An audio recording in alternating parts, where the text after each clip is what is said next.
Well, welcome back to Changemakers, the podcast where we explore the critical elements of organizational theory and development.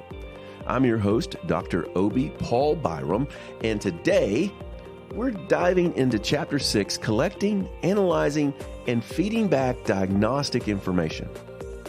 This step is essential in the organizational development process as it serves as the foundation for understanding the current state of an organization and initiating change. So let's start with a brief story. Imagine you're part of a company that recently launched a new product. Everyone is excited, but sales aren't just meeting expectations. Team members are pointing fingers. Leadership doesn't know where to start fixing the issue. This is where the diagnostics come in. To truly understand what's going on or what's gone wrong, you need accurate data gathered from the employees, customers, and market trends to reveal hidden obstacles. Diagnostic tools can shed light on these challenges, paving the way for meaningful change. Now, let's explore why diagnosing an organization's current health is so important. Every successful diagnosis begins with building a strong relationship between the OD practitioner and the organization. This diagnostic relationship is based on trust and transparency. The practitioner must ensure that organizational members feel comfortable sharing information. To establish this trust, key questions need to be answered up front. Who is the practitioner and who do they work for? Why is the data being collected? And how will confidentiality be maintained? This contract sets the tone for the entire diagnostic process. It encourages openness and ensures that both parties are aligned in their goals. Without this relationship, the data collected may not reflect the true issues facing the organization. Segment 2, Methods of Collecting Diagnostic Data.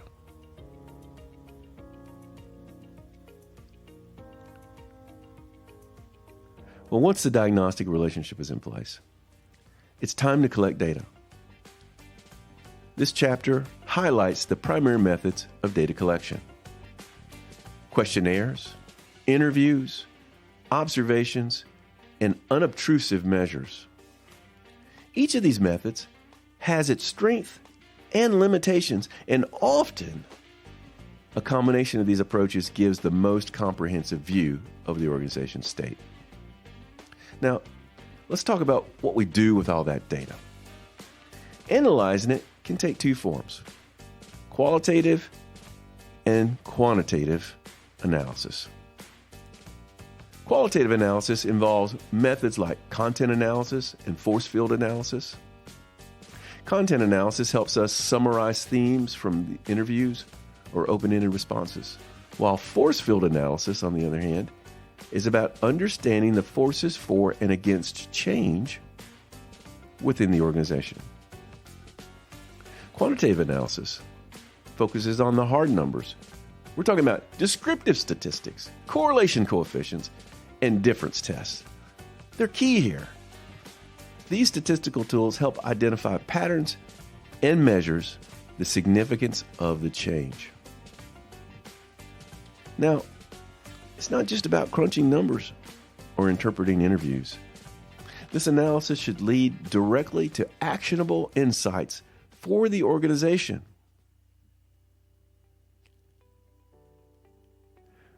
Now, once the data has all been collected and analyzed, the most critical part comes next. Feeding back that information to the organization. This is where change can really start to happen, but only if the feedback is delivered effectively. So what is effective feedback? Well,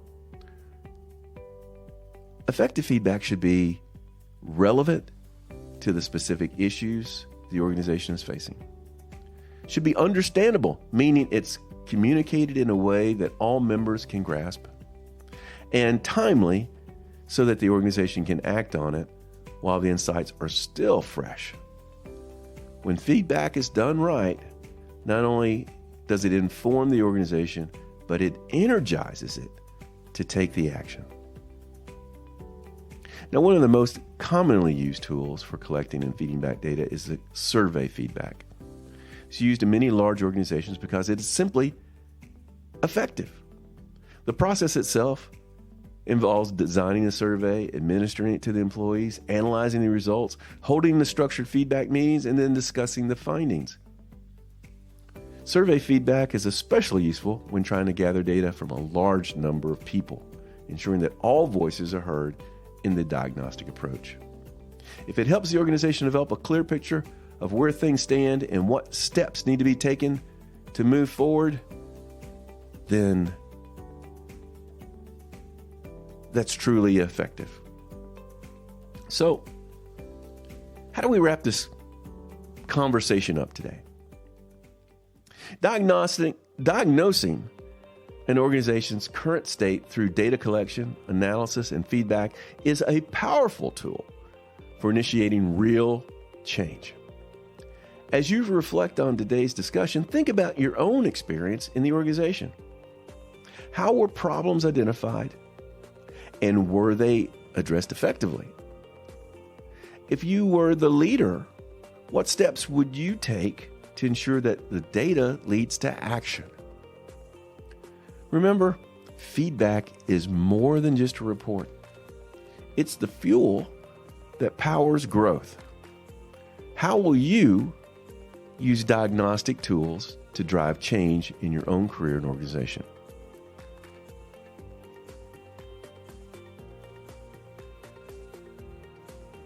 This episode of Changemakers was based on Chapter 6 of Organizational Development and Change by Thomas G. Cummings and Christopher G. Worley, 11th edition, published by Cengage.